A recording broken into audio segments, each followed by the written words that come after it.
Пойыздағы оқиға. Жұмыс бабымен Астанадағы жаңа жобаға барып келу керек болды. Мен біздің департамент директорынан іс-сапарға әйелімді бірге жіберуін сұрадым. Онсыз да хатшылар жеткілікті, ал ол маған Астанада ұсақ-түйекке көмектеседі. Солай келістік. Әйелім екеуміз вагонға кірдік те, жайлы купеге орналастық. Біз купеде жалғыз болмадық, тағы бір жолаушы бар еді. Бізге қарсы отырған Дәурен айтарлықтан ірі жігіт екен. Бойы 187 сантиметрден кем емес, кішкентай қозғарыны бар, беті де кішкене толықтау келген, салмағы 100 кг-ден кем болмаса керек. Кеш батып, әркім өз шаруасына кірісті. Менің ап-арық Назирам сөмкедегі бір заттарды ақтарып жатыр. Мен электронды кітап оқып отырмын. Сапарлас жігіт телефонда жатыр. Шамасы Инстаграмнан спортқа қатысты видеолар көріп жатқан болу керек. Кейде жуан даусымен бізді елеместен қарқылдап күліп қояды. Кейде оның назары Назирада болатынын да байқап қалатынмын. Ол дәретханаға барып қысқа шорты мен майкаға киімін ауыстырып алды. Ол Дәуренге теріс қарап жоғарыдағы заттарды орнына қойып жатқанда, оның көзі менің әйелімнің әдеміше келген көтіне түсіп жатты. Маған бұл ұнамады, бір түрлі бір жыртқышты көзқарас секілді көрінетін. Бірақ сәлден соң назары жылдам телефонға ауысып кетеді. Бірге Дәурен сұқсаусағым жоғары көтеріп бізге өзіне жақсы бір идея келгенді білдірді. Әлде ойына бірдеңе түсіп кетті ме екен? Бір кезде кішігірім спорт сөмкесінен бір бөтелке виски алып шықты. Маркасы есімде жоқ, глам бірдеңе деген. 3 пластик стакан алып, «Қалай? Танысамыз ба?» деп сұрады да, жауап күтпестен ішімдікті құя бастады. «Ой, кеш батып кетпеді ме?» деді Назира. «Маған құймаңыз» дедім мен. «Жастар-ау, сендерге не болған? Мені жалғыз қалдырасыңдар ма? Сендердің жастарыңда мен денсаулығымды аямадым, ал мында бар болғаны 0,5 бөтелке. Бізді сөзімізді құлағына да ілмей бәрімізге құйды да, стаканды қолымызға ұстатты. Стаканымызды түйістірдік те, таныстық үшін алып қойдық. Менің бірден ішім жылып кетті, ал сүйіктім мүлдем соңына дейін іше алмай қалды. «Қалай, тағы 50-ден көреміз бе?» Сөзін жұтып сөйлеп, тағы да 50 грамм алуды ұсынды. Назира өткізіп жіберетін сияқты деп әйелім үшінші жақта жауап берді. Ол екеумізге құйды. Оның алдында ыңғайсыздау болғасын, оны жалғыз қалдырмай ежеп шештім. Ішіп жібердік, виски басыма тиді. Сәл басым айналғандай болды. Әңгіме айта бастады, Дәурен өзі туралы айтты. Ол бодибилдингпен айналысқан екен. Ауыр темірлерді көтерген, Азия чемпионы. Телефонды қолымызға беріп, сайыстарын көрсетті. Біз туралы да білді. Менің жасым 26-да, Назира 23-те екенін, бірге жұмыс істейтінімізді айттым. Дәурен спорттық өміріндегі түрлі жайттарды айтып, арасында күлдіріп отырды. Дәурен ішімдікті қайта-қайта құйып отыр, біздің ортамыз қыза түсті. Отырыстың басында сезінген қолайсыздық қазір жоқ болды. Көңілді отырып, бірімізден соң біріміз анекдот айта бастадық. Назира әзілге жоқ екен, біз оның әзіліне емес оның қалай айтып отырғанына күліп отырмыз, оған Назираның өзі де мәз. Бәрі кезек-кезек дәретханаға шығып келіп отыр. Назира бірнеше рет барып келді. Кейін Дәурен, мен тұруға ыңғайланғанымда көбірек ішіп қойғанымды түсіндім. Аяғыма әзер тұрғанымда үстелдің астында бір емес, екі бірдей бос бөтелке тұрғанын көзім шалды. Ал үстелде тұрғаны үшінші болуы керек. Осынша көп ішкеніміз ұнамай, ішімнен тыржиып қалдым. Қалғандары маған назар аударып та отырған жоқ. Назира маған қарап, «Бәрі дұрыс па?» деп сұрады. «Сендер көп ішіп қоймадыңдар ма?» деп түсініксіздеу айттым. Негізгі ойым Дәурен бізге неге сонша көп құйғанын меңзеу еді, бірақ ойым жинақталмай қойды. «Иә, жарайды» деді Назира бетін тыжырайтып, «Дәретханаға бар» деді де Дәуренмен айтып отырған әңгімесіне қайта кірісті. Дәурен маған қарамастан екеуіне виски құйып отыр екен. Бетімді суық сумен шайып жібергеннен кейін өз-өзіме келгендей болдым. Жолда жүргеніміз, отырғанымыз, спирт, барлығы өз әсерін тигізсе керек. Қысқасы, вагонда теңселе жүріп купеге де жеттім. Неге екенін білмеймін, әйтеуір Дәуреннің мен жоқтағы әрекетін көргім келді. Ойлаған әрекетімді жасайын деп, ақырын есікті жылжыттым. Әлсіз шам жарығы, Назик отыр, оған қарсы Дәурен отыр. Әлі де әңгіме айтып отыр екен. Иә, массаждың курсын өттім, мойын мен иықтың айналасында жақсы жұмыс істеймін. Иығың мен мойныңа массаж жасап берейін деп ойда жоқта Дәурен ұсыныс айтты. Ішімде бірдеңе дір ете қалды. Әйелімнің қарсы болғанын күтіп тұр едім, оның орнына ол. Білмеймін, негізі мойным ауырып тұрмаған сияқты. Күйеуімде қазір келер, ішкен адам дұрыс түсінбей жүрсе. Хе-хе, боқ қарынның күлкісін естідім. Мен денеңді емес, мойныңды уқалаймын ғой. Сосын мойынды тек ауырған уқалау керек деген жоқ. Жиналған тұзды таратып тұру керек.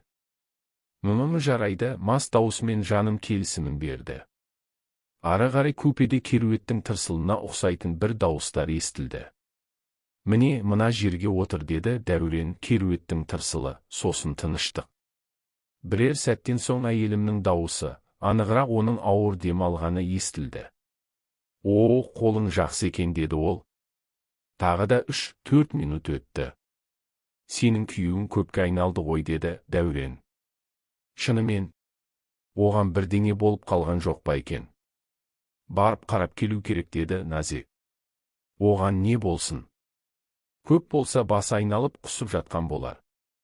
Қазір келер, ары қарай жалғастыра берейік деді ол. Мен ештеңе түсінер емеспін. Осы уақытқа дейін оларға кіре алмай тұрмын. Тіпті оларға қарауға да бірдеңе жібермей тұр. Кеудемде жүрегім қатты соғып, басым айналып, ең қызығы қотағым тұрып кетті.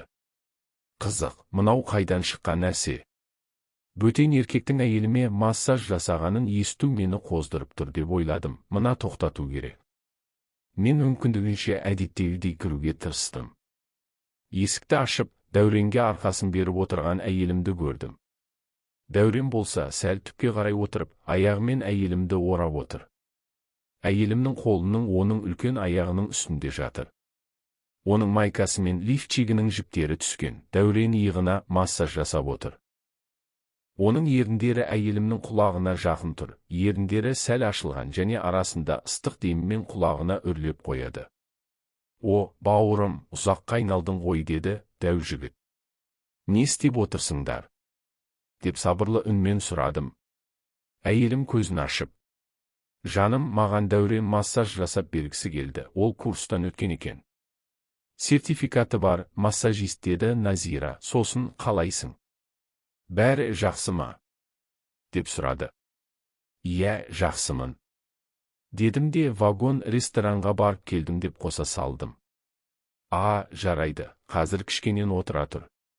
Ол әлі 5 минуттай уқалайды деді көзін жартылай ашып. Мен осы оқиғада өзімді бір тықын секілді сезіндім. Мен оларды тоқтатқым келмеді, оған қоса бұл жағдай маған ұнамады.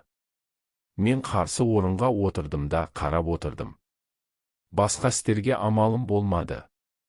Дәурен саспастан маған қарап әңгімесін жалғастыра берді, әйеліме тіпті назар аударып отырмаған кейіп танытып. Ол менен немен айналысатыным туралы сұрап отыр. Мен сөйлетіп жібергені сонша жұмысым туралы тереңнен айта бастадым. Мен оған жұмысымның істеп көрмеген адам түсінбейтін жақтарын айта бастадым, ал ол болса түсінген адамдай бас изеп отыр. Соған дейін оның қолы әйелімнің омыртқасына да төмендеп үлгерді. Ол уқалауды тоқтатпады, ал әйелім болса көзін жұмып, артқа шалқайған күйі оның иығына басын қойды. Әйелім қолымен оның аяғын сәл ғана қыса түсті. Мен не болып жатқан түсінбей отырмын, оған қоса төсекке жатып қатты қателестім.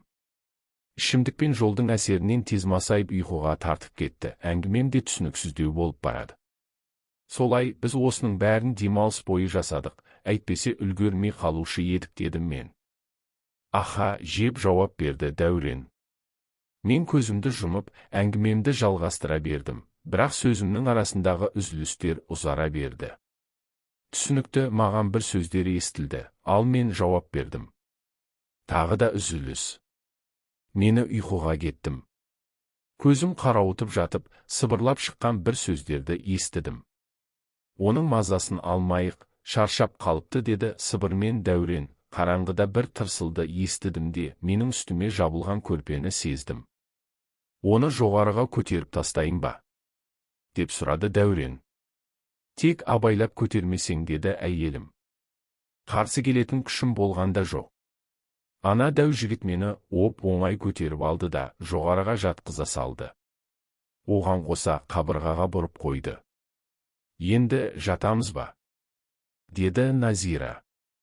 Бірінші арқаға массажды бітіріп тастайық, сосын орнымызға қайтамыз деді Дәурен. Саған ұнап жатыр ма? Аха деп жауап берді Назира. Міне өзіңнің төсегіңе жатсаң да болады. Ыңғайлы болу үшін майкаңды шешіп таста, сосын сол жерде ұйықтай саласың. Жарайды, кішкене тарсылдар естілді. Мен жартылай ғана түсініп жатырмын. Қатты ұйқым келіп жатыр, кейде ұйықтап кетіп те жаттым. Ахаха, бір сәтте әйелім күлді, біз олай келіспедік. Жарайды, енді саған ұнап жатыр ой деді дәу жігіт. Ахаха, Дәурен, қойшы. Көтіме тек күйеуім массаж жасайды. Қойшы, дененің кез келген бөлігінде бұлшық ет бар. Хех деген дауысы естілді. Кейін тағы да тарсыл, сосын бірдеңе шешілгендей болды сыбыр. Мен кері бұрылып төменде не болып жатқанын қараймын деп шештім, бірақ еш нәрсе көрмедім. Ойыма олардың екеуі де астымда жатыр деген ой келді, бірақ неге Дәуреннің аяғы көрінбейді? Тағы да ұйқыға кеттім. Әйелімнің сәл айқайынан оянып кеттім. Тоқта. Керек емес. Мен келіспедім ғой. Әйелім үнін өшірді де, ақырын тарсылдар басталды. Әрбір тарсылдан әйелімнің дауысы қаттырақ шыға бастады. Үндеме, әйтпесе күйеуіңді оятамыз. Амыңды уқалағанда рахаттанып жатқаныңды өзің айттың ғой деп сыбырлады Дәурен. Түсініксіз бірдеңе айтып жатыр әйелім. Жүрегім тарсылдап соға кетті. Белгісіз бір қорқыныш болды, бірақ төменге түсуге батпадым. Маған мұндай екіұдай сәтте қалу қорқынышты болды. Мас әйелімді онымен қалдырып кеткеніме өзім кінәлімін, бірақ төменде сұмдық бірдеңе болып жатыр. Тах, бұл дауыстардың арасында үзіліс болды. Ана дәудің төменде әйелімді итеріп жатқанын түсіндім. Бір сәтте күтпеген жерден мен қатты қозғанымды байқадым. Шалбарыма қолымды салып, сәл қотағымды қыса бастадым. Басымды төсектің басына апарып, төменде не болып жатқанын қараңғыда көруге тырыстым. Қараңғыдан көзім түк көрер емес. Дәудің әйелімнің үстіндегі бейнесі қараңдайды. Біз жарығы бар елді мекеннің қасынан өтіп барамыз. Мен оның әйелімнің бетінен ұстап, өзінің қотағын оған ақырын әрі жылдам қозғалыспен кіргізіп жатқанын көрдім. Деп ыңырсып жатыр әйелім. Айқайламаймын десең қолымды аламын, келістік пе? Деп сұрады ол. Әйелім басын изеді. Үлкен машина әйелімнің бетінен қолын алды. Құдай-ау деп сыбырлады, қандай үлкен еді ах. Қане, маған амыңа кіруге кедергі болмас үшін соңғы затты алып тастайық деді де, дәу әйелімнен шортыды шеше бастады. Ол оған көмектесу үшін белін көтерді. Бір кезде әлсіз жарықтың сәулесінен маған Дәуреннің қотағы көрінді. Адамға тән өлшем емес, қатты үлкен екен. Соншама үлкен қотағы бар ма? Деп ойладым. Мен асыра сілтеп айтқанды жақсы көретіндердің қатарынан емеспін, бірақ ода 22-23 сым ұзындығы, ені 6-7 сым болса керек. Түріне қарасаң үлкен баклажанға ұқсайды. Осындай томардың әйеліме кіретінін ойлағаннан, оның амына не болатыны туралы ойға шомдым. Дәу жылдам ішке кіргізіп қайта шығаруда арасына үзіліс салып тұр. Назира дем алды. Тах, тезірек қимылдай бастады. Сыбырмен әйелім, қатырақ, тағы. Бір кезде дәу әйеліме еңкейді, еріндердің сорысқан дайысы естілді. Олар сонда бір құштарлықпен сүйісіп жатыр. Ол әйелімнің аяғын айқара ашып жіберді де, менің алдымнан аяғын қызғылт түспен бояған әйелімнің тырнақтары көрінді. Аяқтары ерсілі-қарсылы ойнақшып жатыр. Ах! Иә, тағы қаттырақ. О, ыңырсып жатыр әйелім, сікші мені, иә. Ұнай ма, қаншық? Деп сұрады. Иә, тоқтамашы. Тах. Олардан дененің бір-бірінен жанасқандағы дыбысы шыға бастады. Терезе буланып, купе ыстықтап кетті. Олар қаттырақ әрі жиірек дем ала бастады. Тіпті мені оянып кетет деген қаупі де жоқ секілді. Иә, мен өмірімде бұлай рахаттанып көрмедім. Сікші мен сендікпін, қазір бітіремін. Әйелім ағынан жарылып айтқан шындығынан менің жүрегім ауырып кетті. Менің үлкен қотағым ұнай ма? Дейді дәу. Иә, қатты ұнайды, ах. Иә, Сайқал. Күйеуің сенің бұлай сікпей ме? Дейді ол. Әйелім үнсіз. Айт. Сәл дауысын көтерді де, қаттырақ итере бастады. Назира тек ыңырсумен болды. Айт дедім, Сайқал, деп талап қойды дәу жігіт. Жоқ, ешқашан бұндай рахат болмаған. Өзін әзер ұстаған әйелім жауабын берді. Қайтадан сүйіскен дыбыс естілді. Темп артқан үстіне арта берді. Олардың тоқтайтын түрі жоқтай. Төсектің сықыры күшейіп, айнала менімен қоса қозғала бастады. Тах. Әйелімнің амынан осындай дыбыстар шыға бастады. Иә, Бітіріп жатырмын. Назира зар қақты. Иә, сенің амың бұлақтай ағып кетті. Көтің әдемі, Сайқал екенсің өзі, деді біздің сапарлас айғырымыз. Тыныштық орнады. Әйелім уайымдеп кетті. Сыр білдірмеу үшін басымды қайтадан жастыққа қарай шегіндіріп алдым. Көзімді сығырайтып қарасам, әйелім мені ұйықтап жатырғаным тексергендей қарап тұр екен. Ол жалаңаш денесін не болса да көрсетпейін дегендей көрпемен орап тұрды. Бір кезде Дәурен оның артынан келді де, иығынан қысып құлағынан сүйді. Қалай ойлайсың, ол бізді естіді ме? Деді әйелім. Ол тойғанша ішіп алды, оны қазір ештеңе де оятпайды, деп Дәурен оны көндіруге тырысты. Вагон ресторанға кеттік, демімізді басып, еш жиып қайтайық, кофе ішейік. Білмеймін, әйелім ойланып тұрып, қазір жатып ұйықтағанымыз дұрыс болар. Өзің біл, менің қарным аш, барып тамақ ішемін, деді де, дәу киініп алып шығып кетті. Бірер минуттан соң әйелім орнынан тұрып, өзін ретке келтірді. Мені қатты қоздыратын қысқа алузыл түсті халатын киіп купеден шығып кетті. Мен уайымнан өліп кетердей болып, енді не істерімді ойланып жаттым.